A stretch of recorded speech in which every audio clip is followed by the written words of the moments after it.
Tampang tiga pria ngaku polisi palak mahasiswa di Deli Serdang, satu diantaranya ternyata kades. Tiga orang pria ditangkap polisi, setelah melakukan pencurian dengan kekerasan terhadap mahasiswa berinisial AK-17 dan mengaku sebagai anggota Polsek Sunggal. Ketiga pelaku yakni berinisial MI34 ASS 27, dan AH 27, mereka merupakan warga desa Sialang Muda, Dusun 2, Kecamatan Hamparan Perak, Deli Serdang. Satu diantaranya berinisial AH merupakan Kepala Desa Kades Sialang Muda, Kecamatan Hamparan Perak, Deli Serdang. Menurut Kapolsek Sunggal, Kompol Chandra Yuda, berdasarkan hasil penyelidikan kasus tersebut berawal dari kecelakaan lalu lintas. Di mana, pada saat itu korban mengendarai sepeda motor melintas di Jalan TB Simatupang, Kecamatan Medan Sunggal dan bersenggolan dengan mobil pelaku.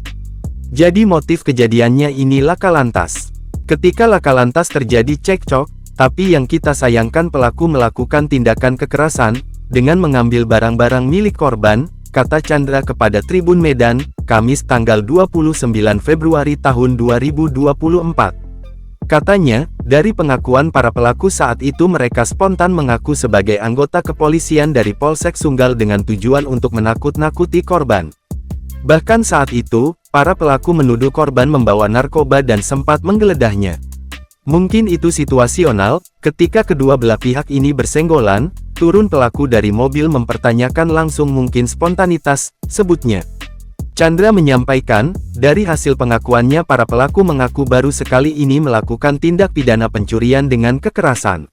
Lalu, saat ditanya soal ketiga pelaku ini sempat menghubungi orang tua korban dan meminta tebusan 100 juta, Chandra mengaku belum mengetahuinya.